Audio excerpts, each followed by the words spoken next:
ప్రస్తుతం అల్లు అర్జున్ చెంచల్గూడ జైల్లో ఉన్నారు. బెయిల్ ఉత్తర్వులు జైలు అధికారులకు ఇచ్చిన తర్వాత విడుదల కానున్నారు. ఇక మరింత సమాచారం మా ప్రతినిధి చెంచల్గూడ జైలు వద్ద నుంచి మా ప్రతినిధి శ్రీనివాస్ ప్రత్యక్ష ప్రసారం ద్వారా అందిస్తారు.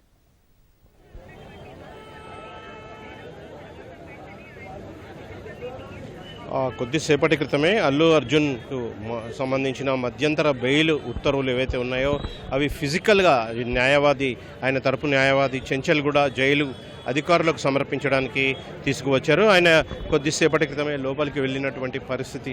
మరి కాసేపట్లో ఈ బెయిల్ పత్రాలను అదే జైలు అధికారులకు అందజేసిన తర్వాత అల్లు అర్జున్ ఇక్కడ వ్యక్తిగత పూచికత్తు ఇచ్చిన తర్వాత విడుదలయ్యే అవకాశం అయితే కనిపిస్తుంది. జైలు వద్ద మనం స్పష్టంగా చూడొచ్చు, అభిమానులు స్థానికులు పెద్ద ఎత్తున చేరుకున్నారు. ఆయన బయటకు రానుండడంతో ఆయన రాక కోసం ఎదురు చూస్తున్న పరిస్థితి. అల్లు అర్జున్ బంధువులు కావచ్చు, న్యాయవాదులు వీరంతా కూడా జైలు లోపలికి చేరుకున్నటువంటి పరిస్థితి అయితే కనిపిస్తుంది. జైలు లోపలికి చేరుకున్నారు. బెయిల్ పత్రాలతో సహా న్యాయవాదులు జైలు లోపలికి వచ్చినటువంటి పరిస్థితి. అయితే ఆయన అల్లు అర్జున్ ఎప్పుడైతే నాంపల్లి కోర్టు రిమాండ్ చేసిన తర్వాత కోర్టు నుంచి జైలుకు చేరుకున్న కొద్దిసేపటి తర్వాతనే ఆయనకి మధ్యంతర బెయిల్ లభించింది.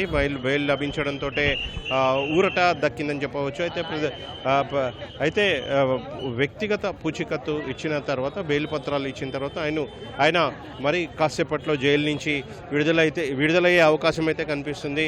పెద్ద ఎత్తున జైలు వద్ద చూడొచ్చు మనం, పెద్ద ఎత్తున అభిమానులు కావచ్చు, అదేవిధంగా స్థానికులు కావచ్చు, పెద్ద ఎత్తున అల్లు అర్జున్ చూసేందుకు ఆయన బయటకు రావడం, బెయిల్పై బయటికి వచ్చిన తర్వాత ఆయన చూసేందుకు పెద్ద ఎత్తున జైలు వద్దకు తరలి వచ్చిన పరిస్థితి అయితే కనిపిస్తుంది. పోలీసులు ఇప్పటికీ కూడా ఇక్కడ భారీ ఎత్తున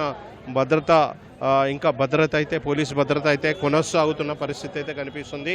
ఇక్కడ చెంచల్గూడ జైలు సమీపంలోని ట్రాఫిక్ జామ్ కూడా అయ్యింది. ఈ సందర్భంగా ట్రాఫిక్ పోలీసులు కూడా రంగంలోకి దిగి ఎప్పటికప్పుడు ట్రాఫిక్ని మళ్లిస్తున్న పరిస్థితి అయితే కనిపిస్తుంది. అయితే మొత్తంగా చూసినట్లయితే మరి కాసేపట్లో అల్లు అర్జున్ జైలు నుంచి మధ్యంతర బెయిల్పై విడుదల కానున్నారు. ఇది ప్రస్తుతం చెంచల్గూడ జైలు వద్ద తాజా పరిస్థితి. Over to you.